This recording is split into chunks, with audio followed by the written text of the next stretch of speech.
Hey fellow Nevillers, welcome back to the channel. I'm Sarah, otherwise known as Neville O'Clock, a complete Nevilleaholic. So if that's who you are, you're in the right place.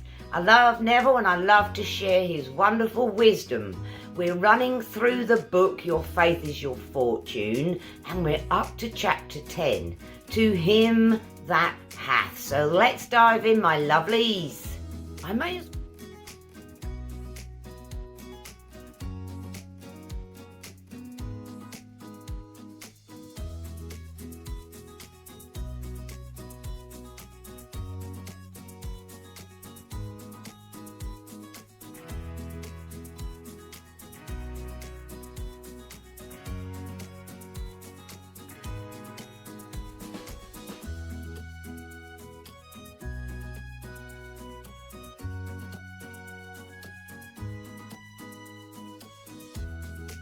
dive in, my lovelies. I may as well name this video Be Careful What You Hear, because that's what Neville's trying to intimate to us in this chapter. And as you know, he opens each one of these chapters in this book with a Bible quote, so let me read it to you. He says, "Take heed, therefore, how ye hear." With our ears. Oh, he says, "For whosoever hath, to him shall be given, and whosoever hath not, from him shall be taken, even that which he seemeth to have." Sounds like a warning, huh? Luke 8:18. So, Neville now gives us an explanation. He says it this way. He says, the Bible, which is the greatest psychological book ever written, warns man to be aware of what he hears. Then follows this warning with the statement, "To him that hath, it shall be given, and to him that hath not, it shall be taken away." Now you know Neville's going to give us an explanation of exactly what that means. When we look at this statement, my lovelies, as did I, it's kind of like, oh, that sounds like a warning. And Neville describes it as cruel and an unjust verse. Well, he doesn't describe it that way. He says we generally see it that way. So let's see how he describes it a little further, my lovers. He says, "Though many look upon this statement as one of the most cruel and unjust of the sayings attributed to Jesus, it still remains a just and merciful law based upon life's changeless principle of expression." If you've paid any attention or you're new to Neville's works, he's constantly telling us that consciousness is the only reality. So, that Bible verse, "To him that hath, it shall be taken away." What we need to do is be careful what we hear. What we hear, if it creates an impression upon our consciousness, it's up in there. It's been ingrained or implanted. So what you hear needs to be beautiful, noble, empowering. If you hear something unlovely, you have to remove it or overwrite it with a stronger feeling. So let's continue, my lovelies. He says, "Man's ignorance of the working of the law does not excuse him, nor save him from the results." We'll have another smack for that. That sounds like another warning from Neville. "Law is impersonal, and therefore no respecter of persons." Totally true.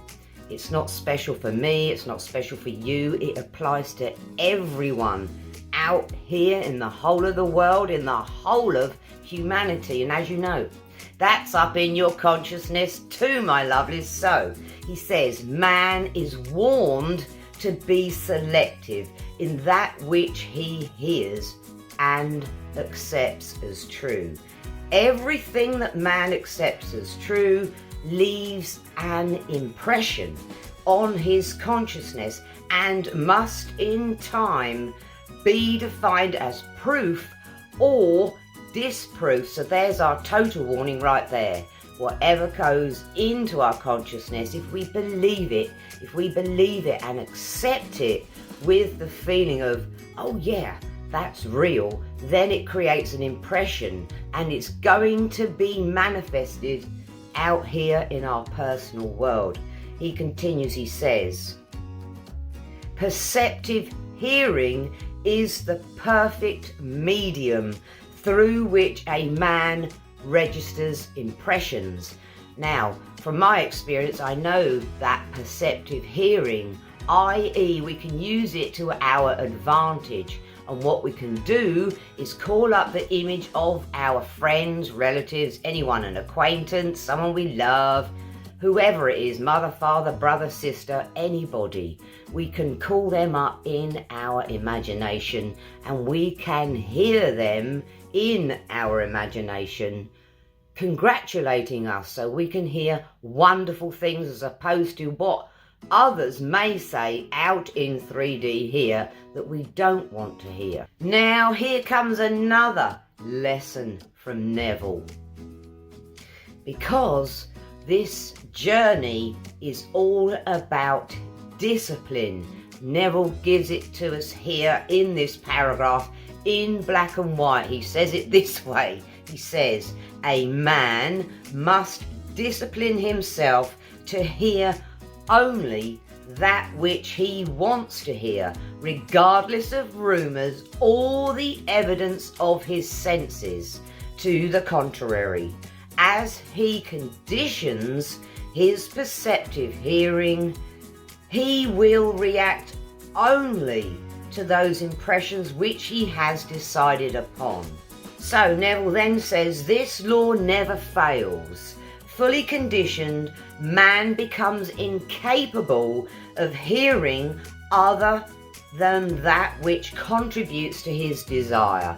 We'll leave it right there, fellow Nevillers. It's quite a large chapter. I'll make this video one and we'll do another one later in the week.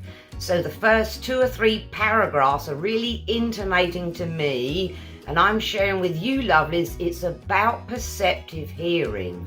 We have to be careful what we hear out here, what we tell ourselves too in our internal conversations, because what we hear, if it registers with us, we believe it and we take it in as a truth, it's going to manifest out here in our 3D, maybe at a later date, maybe immediately, but at some point it will manifest in our reality because we've taken it in. So it's time for us to discipline ourselves and only hear that which we want to hear. And from personal experience, my lovelies, be careful who you hang around. Actually, those out here in your 3D are, how can I say this? They are an aspect of your own being. They are yourselves pushed out. But that's another whole story. All right, my lovelies, please hit like, follow the channel, leave me a comment, and I will get back to you. I'll leave the links down there about how we can use our perceptive hearing. I've done another video on how you call up your friends in your imagination and you can hear them tell you congratulations or whatever it is you want to hear, i.e. I'll help you, or I didn't mean it, sorry, please forgive me. All the general things that some of us go through during our wonderful journey. So thanks again, fellow Nevillers. Please subscribe and I will see you in the next video. Big fat kiss, because we're all about love up here. Bye, my lovelies, and I'll see you next time.